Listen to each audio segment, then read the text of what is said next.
오늘 우리에게 주시는 하나님 말씀은 사도행전 17장 19절부터 23절까지입니다. 그를 붙들어 아레오바고로 가며 말하기를 내가 말하는 이 새로운 가르침이 무엇인지 우리가 알 수 있겠느냐?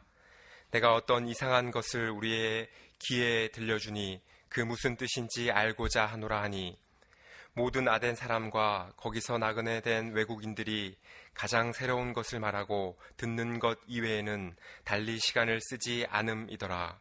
바울이 아레오바고 가운데 서서 말하되 아덴 사람들아 너희를 보니 범사에 종교심이 많도다. 내가 두루 다니며 너희가 위하는 것들을 보다가 알지 못하는 신에게라고 새긴 단도 보았으니 그런즉 너희가 알지 못하고 위하는 그것을 내가 너희에게 알게 하리라. 아멘. 아테네에 도착한 바울은 자신의 동역자인 실라와 디모데가 베레아에서 이르기를 기다리는 동안에 아테네를 둘러보았습니다. 아테네는 온통 크고 작은 신전들, 우상들, 제단들로 가득 찬 어느 도시보다 더 심한 우상의 도시였습니다. 고작 쇠붙이나 돌조각에 불과한 우상의 노예로 살아가고 있는 아테네 사람들의 영적 무지에 격분한 바울은 안식일에는 유대인 회당에서 평일에는 아고라에서 예수와 부활을 전하고 그곳에 있는 사람들과 함께 토론했습니다. 아테네 사람들에게 예수님은 처음 듣는 이름이었을 뿐만 아니라 부활이라는 단어 역시도 당시 그들의 일상생활 속에서 거의 사용하지 않는 생경한 단어였습니다. 바울로부터 그 예수와 부활에 대해서 설교를 듣고 바울과 논쟁을 벌인 사람들 가운데에는 에피큐로스와 스토아 철학자들도 있었습니다. 그들 중에서 바울이 전하는 예수와 부활을 이해할 수 없었던 어떤 사람은 바울을 말쟁이라고 경멸하며 비웃었습니다. 또 어떤 사람은 바울이 전하는 예수와 부활, 즉 이에수스와 아나스타시스를 모두 신의 이름으로 오인하고 바울을 복수의 이방 신들을 전하는 사람이라고 오해하기도 했습니다. 그 이후에 있었던 일에 대한 19절 상반절의 증언입니다. 그를 붙들어 아레오바고로 가며 말하기를 헬라어 원문에는 붙들어 가며 말하기를 이 동사들이 다 3인칭 복수형으로 기록되어 있습니다. 바울과 함께 논쟁을 벌이던 철학자들이 바울을 붙잡아 아레오바고로 간 것입니다. 아레오바고는 아크로폴리스의 서북쪽에 위치한 큰 바위 언덕의 이름입니다. 온통 대리석으로 이루어져 있는 그 아레오바고 정상에 서면 그동안 얼마나 많은 사람들이 그곳을 찾았는지 표면이 마치 유리처럼 매끄럽게 달아 있습니다. 아레오바고 정상에 서면 파르테논 신전이 자리 잡고 있는 아크로폴리스가 위로 올려다 보이고 맞은편 정면 아래쪽으로는 바울이 에키피로스 스토아 철학자들과 논쟁을 벌였던 아고라가 내려다 보입니다. 2000년 전 본문 속에서 바울이 아레오바고에 섰을 때에는 아래쪽으로 아고라 주위에 온갖 신전들, 심지어는 대장장이를 위한 신전과 도박꾼들을 위한 신전도 내려다 볼 수 있었을 것입니다. 아테네 초창기 시절 아레오바고는 귀족들의 회의 장소로 유명했습니다. 그래서 아레오바고는 곧 회의를 뜻하기도 했습니다. 그 이후에 정치적 상황에 따라서 아레오바고 회의는 부침을 거듭하긴 했지만은 아테네가 로마 제국에 의해 정복당하기까지 아레오바고에서는 크고 작은 회의들이 열렸습니다. 본래 아레오바고는 아레스의 언덕이라는 의미입니다. 아레스는 헬라 신화 속에 등장하는 전쟁의 신입니다. 아테나가 헬라 신화 속에 등장하는 전쟁의 여신이라면 아레스는 전쟁의 남신입니다. 아레스의 딸 알키페가 어느 날 인간에게 겁탈당하자 경노한 아레스는 자기 딸을 겁탈한 인간을 살해해 버렸습니다. 그리고 자신의 살인 행위에 대해서 아테네의 언덕 바위 위에서 올림푸스 신들의 재판을 받아야만 했습니다. 그 신화를 토대로 바로 그 언덕에 아레스의 이름을 붙이고 언덕을 뜻하는 파고스가 붙여져서 그 언덕 이름이 아레오바고로 불리게 되었습니다. 그 이후부터 아레오바고는 각종 재판이 열리는 법정으로 사용되면서 아레오바고 자체가 법정을 뜻하게도 되었습니다. 트로이 전쟁에서 승리한 아가멤논 왕이 귀환하다가 아내와 아내의 정부에게 살해당합니다. 그래서 아가멤논 왕의 딸이 왕비와 왕비의 정부에게 복수를 가했습니다. 그때 아가멤논 왕의 딸이 재판을 받았던 곳이 바로 아레오바고였던 것으로 전해집니다. 그리고 그 유명한 소크라테스도 아레오바고에서 재판을 받았던 것으로 알려지고 있습니다. 그러나 본문 속의 철학자들이 바울을 붙잡아서 아레오바고로 간 것은 바로 법정을 뜻하는 아레오바고에서 바울을 신문해서 재판하기 위함이었던 것은 아니었습니다. 19절 하반절부터 20절입니다. 내가 말하는 이 새로운 가르침이 무엇인지 우리가 알 수 있겠느냐? 내가 어떤 이상한 것을 우리 귀에 들려주니 그 무슨 뜻인지 알고자 하노라 하니. 본문의 철학자들에게 예수와 부활은 모두 처음 듣는 말이라고 했습니다. 예수는 처음 듣는 신의 이름이라니 그런 대로 받아들일 수 있지만, 그러나 바울이 전하는 부활은 받아들이기가 어려웠습니다.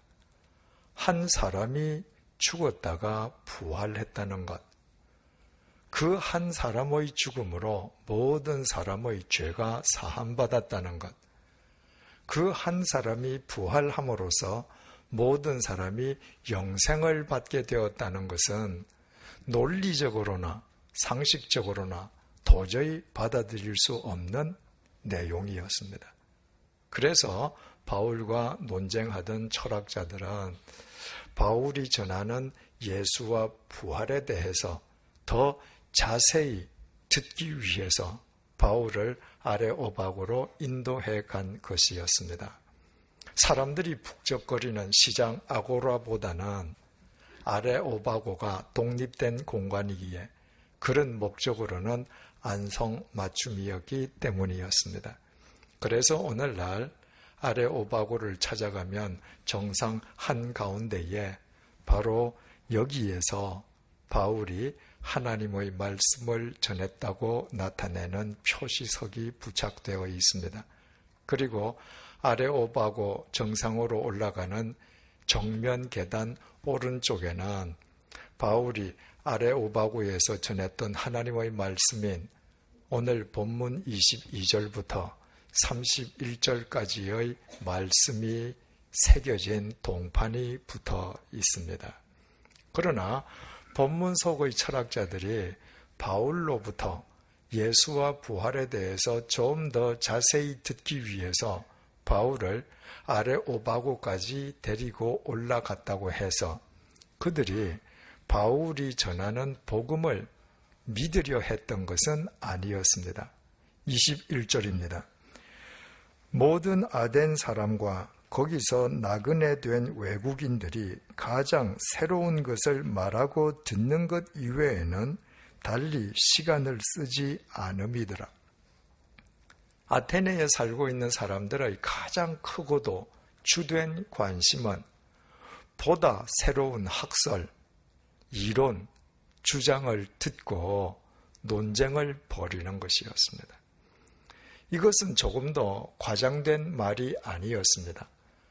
펠레폰네소스 전쟁사를 기록한 위대한 역사가 투키디데스는 자신의 책에 주전 5세기 아테네의 정치가였던 클레온이 아테네 사람들을 너희들은 새 것이라고만 하면 금방 속아 넘어가는 인간들이구나 라고 비판하고 탄식했음을 밝히고 있습니다.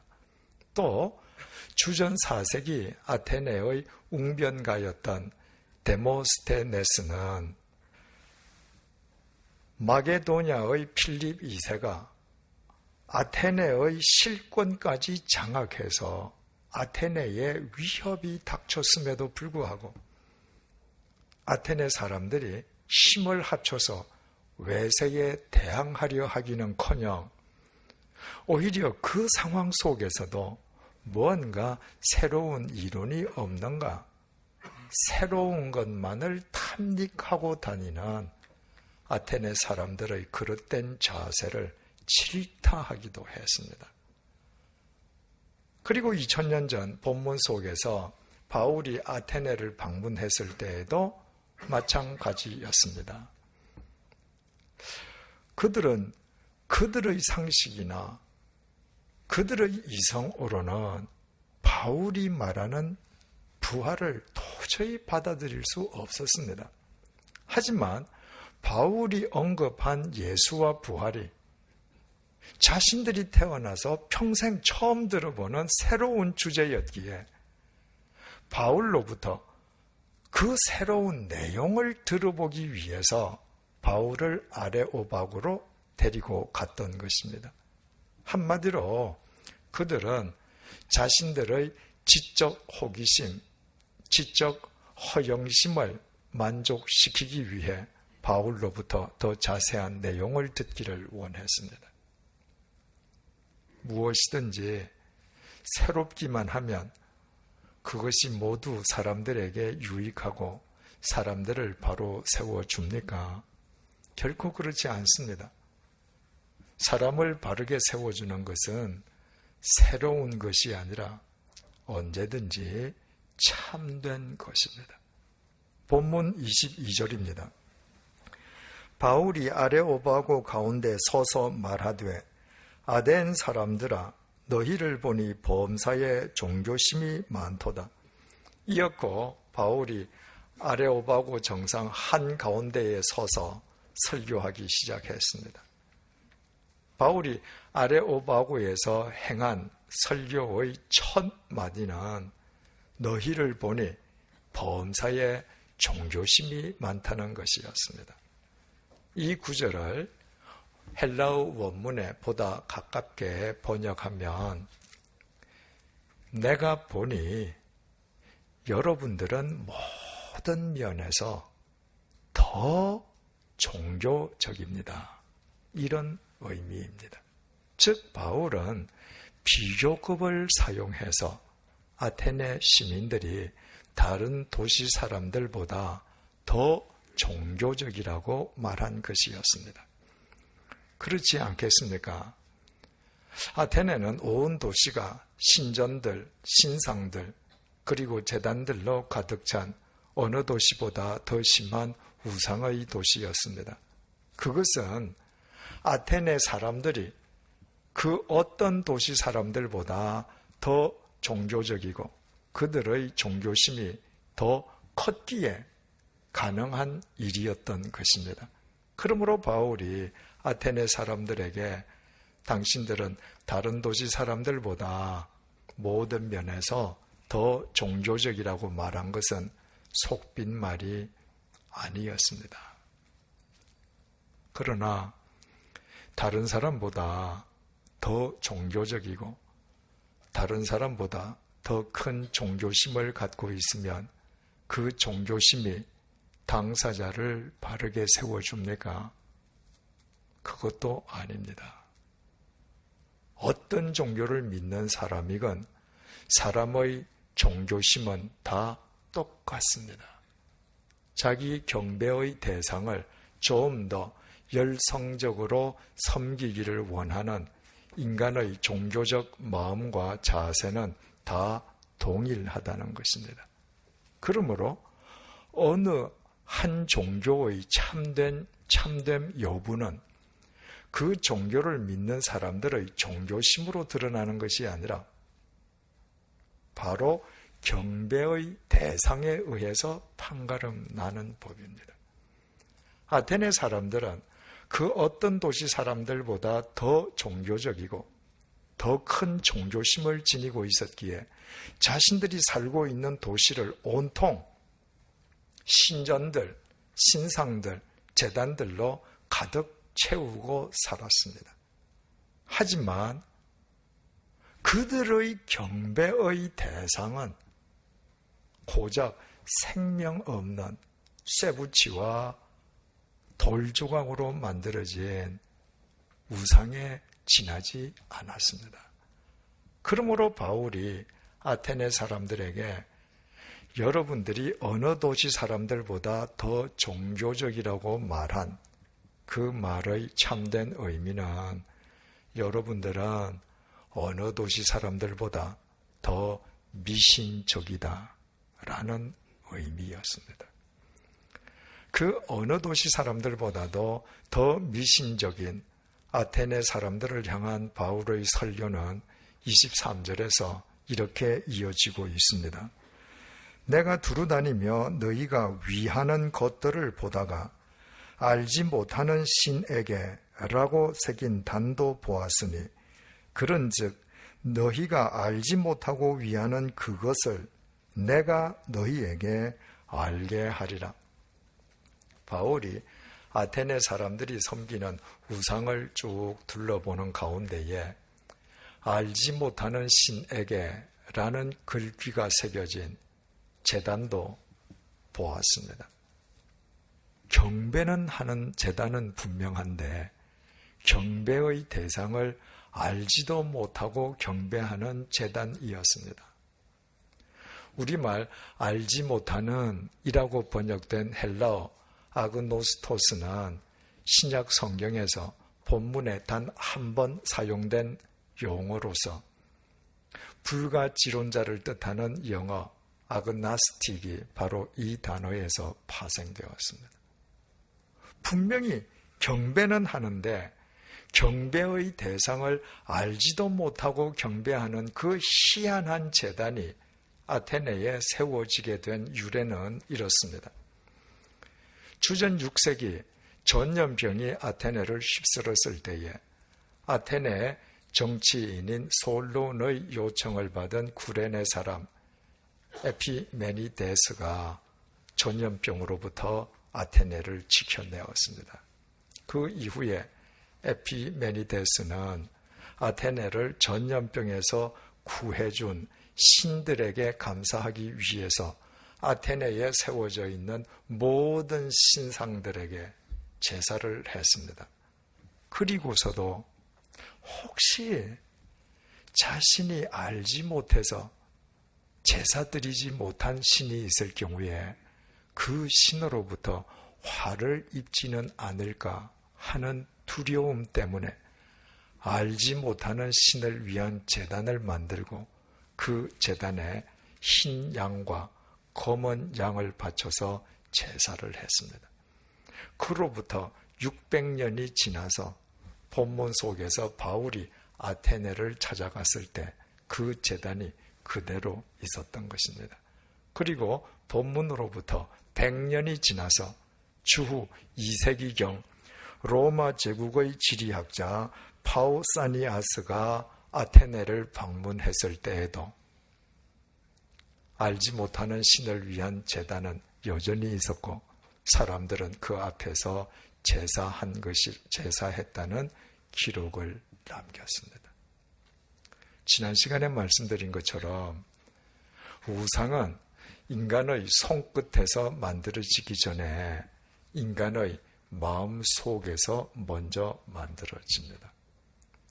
인간의 마음속 생각이 온갖 종류의 신들, 심지어 앞에서 언급한 것처럼 대장장이의 신과 도박꾼을 위한 신도 만들어내고 그 생각이 신들의 형상까지도 만들어내는 것입니다.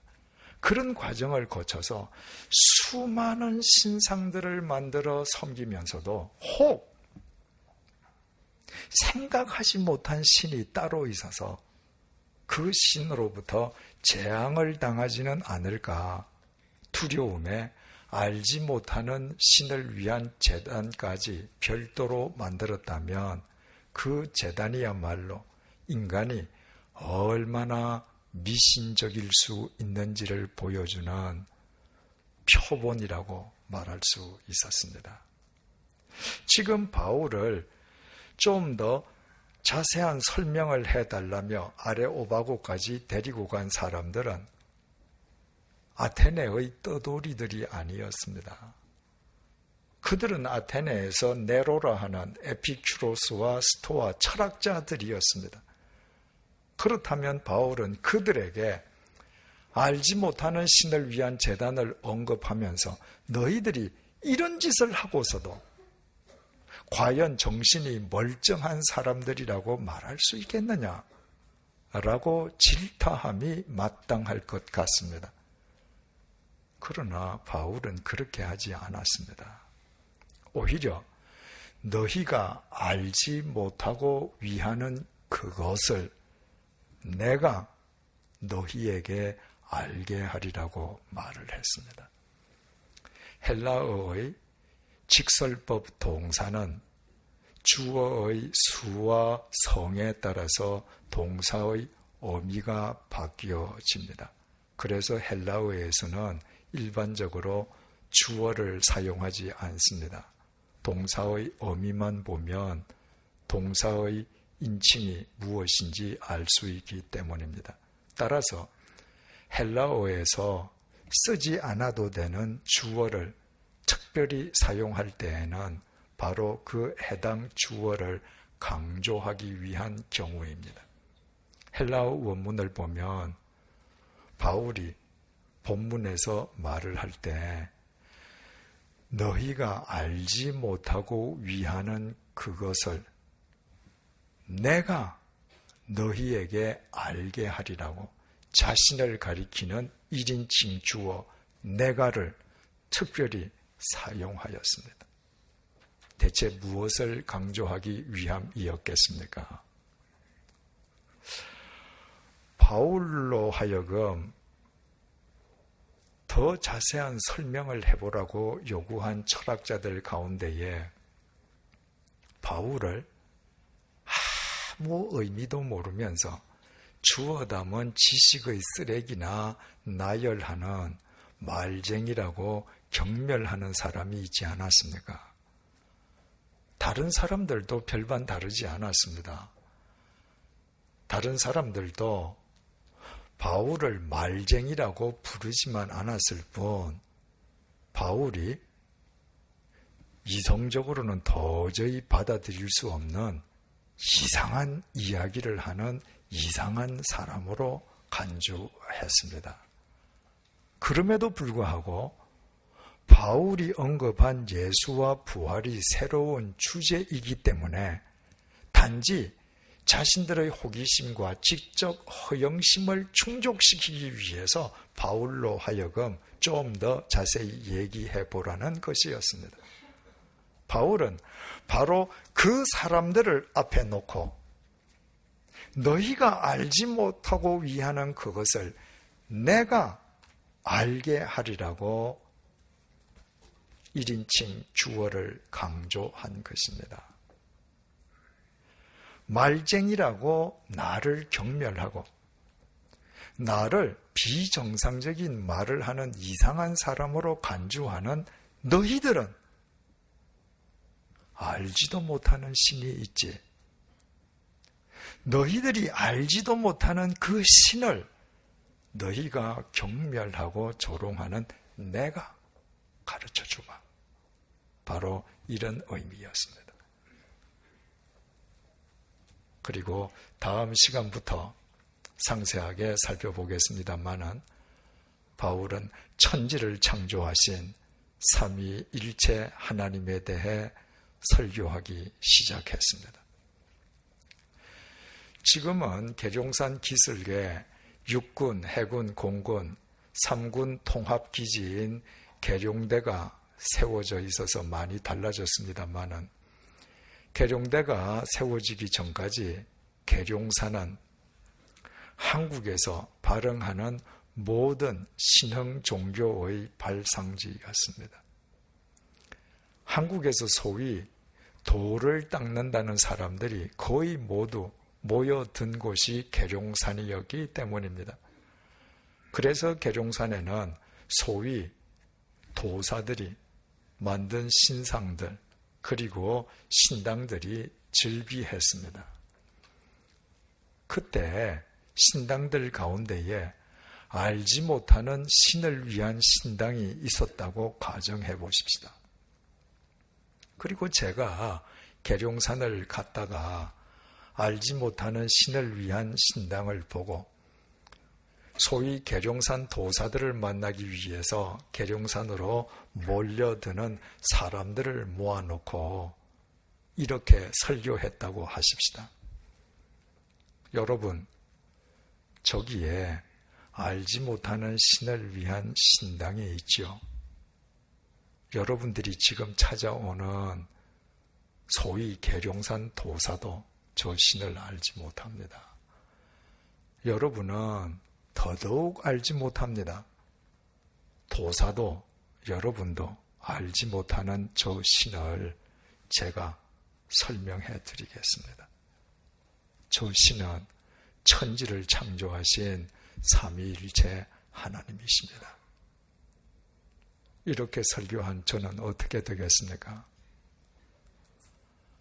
사람에 의해 만들어진 우상의 또 다른 이름일 뿐인 알지 못하는 신을 살아계신 하나님과 동일시함으로 인해서 하나님을 모독했다고 교계로부터 온갖 비난과 비판을 받지 않겠습니까?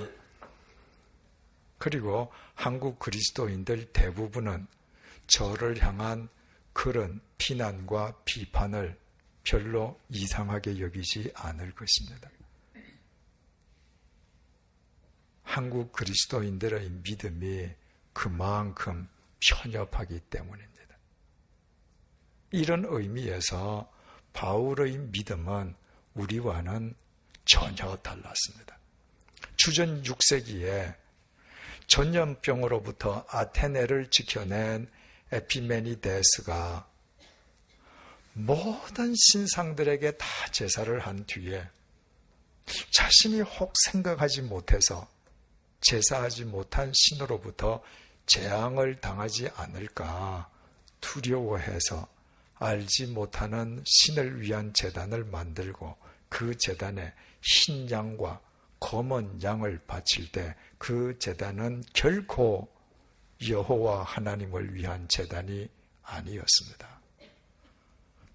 그로부터 본문의 바울이 아테네를 방문해서 그 제단을 자기 눈으로 직접 보기까지 600년 동안 그 제단 앞에서 수없이 많은 아테네 사람들이 제물을 바치고 제사할 때 그 제사는 절대로 삼위일체 하나님을 위한 제사가 아니었습니다.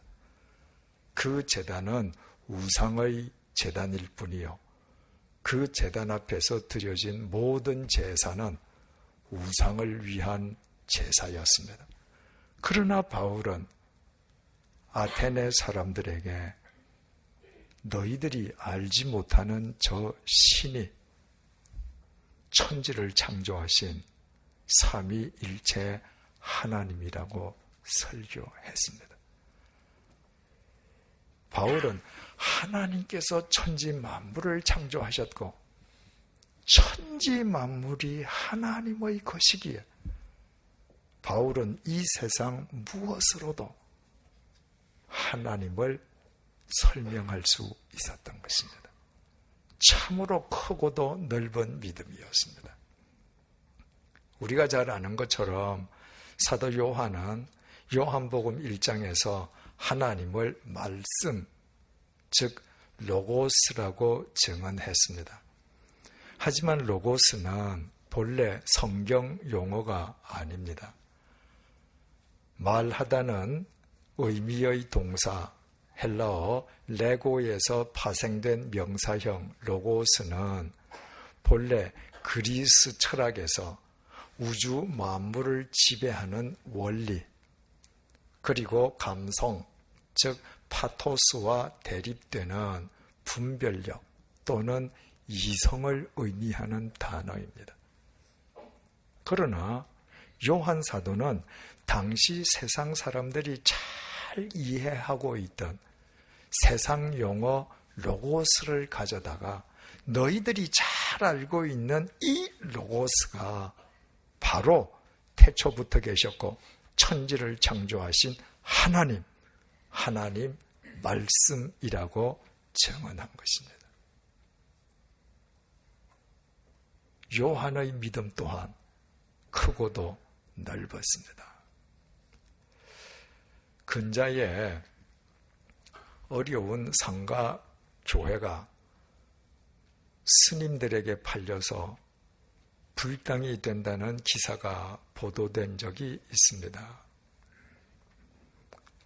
스님들이 상가에 입주해 있는 교회를 헐값에 사서 옥상 기도탑의 십자가를 떼고 불교를 상징하는 만자를 붙이고 예배당 안에 불상을 들여다 놓고 불당으로 사용한다는 것입니다. 그런 스님들이 불교계 인사들로부터 비난이나 비판을 받았다는 이야기는 아직 들어본 적이 없습니다. 만약 반대의 경우가 생긴다면 어떻게 되겠습니까? 어느 개척교회 목사님이 싸게 나온 불당을 싸게 구입했습니다. 불당 위에 십자가를 달고 불당 안의 불상 대신에 십자가를 걸어놓고 예배 드린다면 그 목사님도 곤욕을 치르게 될 것입니다. 한국 교인들에게는 하나님은 반드시 그런 것을 가리시는 하나님으로 인식되어 있기 때문입니다. 2000년 전 본문 속에서 로마 제국의 식민지였던 아테네를 바울이 방문했을 때 아크로폴리스 위에 위용을 뽐내던 거대한 파르테논 신전은 헬라 신화 속의 헬레나, 아테나 여신을 위한 신전이었습니다. 우상을 위한 신전이었던 것입니다. 그러나 주후 392년 기독교가 로마 제국의 국교가 된 이후에 기독교인들은 파르테논 신전을 우상 신전이라고 파괴하지 않았습니다. 파르테논 신전 안에 있는 우상들을 다 철거하고 건축물 위에 십자가를 세우고 그 건축물을 하나님께 예배드리는 예배당으로 사용했습니다. 인간에 의해 만들어진 우상 아테나 여신은 본래 없는 허구의 존재이기에 당시 기독교인들은 그 건물을 하나님께 예배드리는 예배 공간으로 사용하는 데에 아무 거리낌이 없었던 것입니다. 1458년에 아테네가 오스만 터키에 정복당하기 전까지 근 1000년 이상 그 건물은 예배당이었습니다. 당시의 그리스도인들 역시 하나님은 천지를 창조하셨고 천지 만물이 모두 하나님께 속한 것임을 믿는 크고도 넓은 믿음의 소유자들이었던 것입니다. 우리가 믿는 하나님은 삼위일체 하나님 한 분이십니다. 그런데 한 분 하나님을 믿는 한국 개신교회는 개교회든 교단이든 기관이든 끊임없이 분열되어 왔습니다. 한국 개신교인들의 믿음의 편협함 때문입니다. 오늘날 한국 개신교회가 세상 사람들로부터 독선적인 이기 집단으로 매도당하는 것 역시 한국 개신교인들의 편협한 믿음과 무관하지 않습니다. 세상 사람들은 하나님이 얼마나 크신 분이신지, 하나님의 사랑이 얼마나 넓은지 절대로 알지 못합니다. 그들은 우리의 믿음을 보고 하나님을 알 수 있을 뿐입니다. 만약 우리의 믿음이 편협하다면 세상 사람들에게 하나님이 조잔한 하나님으로 투영될 터인데, 우리가 세상을 향해서 아무리 하나님을 믿으라고 소리 지른다 한들 세상 사람 보기에 조잔한 하나님을 믿을 까닭이 있겠습니까? 오늘은 우리를 구원하시기 위해서 하나님께서 십자가의 제물로 삼으셨던 하나님의 독생자 예수님의 고난을 묵상하고 부활을 기리는 사순절 두 번째 주일입니다.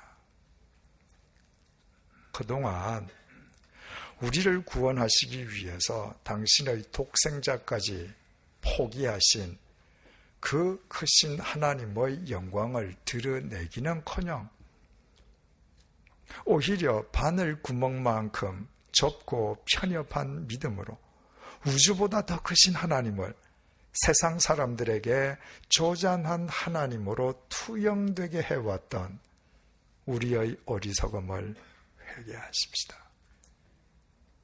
우리 모두 바울과 요한처럼 크고 넓은 믿음으로 천지를 창조하시고 만민을 구원하시는 하나님, 우주보다 더 크신 하나님을 세상 사람들에게 보여드리십시다. 그것이 이 세상을 바르게 세우는 길임은 두말할 나위도 없고, 그 이전에 그것이 하나님 앞에서 바로 내 자신을 바로 세우는 길입니다. 기도하시겠습니다. 하나님께서는 우주 만물을 창조하셨기에 우주 만물보다 더 큰 분이십니다. 이 세상의 어느 것 하나 하나님의 것이 아닌 것이 없습니다. 무지한 인간이 우상을 만드는 데 사용하는 나무나 돌, 금속도 실은 모두 하나님의 것입니다. 그러므로 우리가 하나님을 전하려고만 하면 우리는 이 세상의 무엇으로도 하나님을 전할 수 있습니다. 또 죄로 타락한 우리를 구원하시기 위해 당신의 독생자를 십자가의 제물 삼으시기까지 하나님의 사랑은 한없이 넓으십니다. 그러나 그 크신 하나님과 하나님의 넓은 사랑을 믿는 우리의 믿음은 너무나도 편협했습니다. 우리의 편협한 믿음은 우주보다 더 크신 하나님을 조잔한 하나님으로 만들어 세상 사람들이 하나님께 나아가는 것을 방해하는 걸림돌이 되어 왔습니다. 그 결과 편협한 믿음을 지닌 우리 때문에 교회는 세상으로부터 조롱의 대상으로 전락해 버렸습니다. 참회의 절기인 사순절 두 번째 주일을 맞아 이 모든 허물을 회개하오니 용서해 주십시오. 아테네에서 알지 못하는 신을 위한 제단을 보고 너희들이 알지 못하는 저 신이 천지를 창조하신 하나님이라고 증언한 바울처럼 크고도 넓은 믿음의 사람이 되게 해 주십시오. 삼위일체 하나님을 믿는 우리의 중심은 그 어떤 경우에도 흔들림 없이 확고하되 우주보다 더 크신 삼위일체 하나님의 증인으로 살아가기에 합당하게끔 우리의 믿음은 날로 크고 넓어지게 해 주십시오. 우리의 믿음을 보고 세상 사람들이 하나님께서 얼마나 크신 분이신지, 하나님의 사랑이 얼마나 넓은지 알게 해 주십시오. 크고 넓은 믿음으로 우리 자신이 먼저 하나님 앞에서 바로 세워져 가게 해 주시고, 그와 같은 우리로 인해 이 세상이 주님 안에서 날로 통합되고 화해하고 화합하게 해 주십시오. 예수님의 이름으로 기도드립니다. 아멘.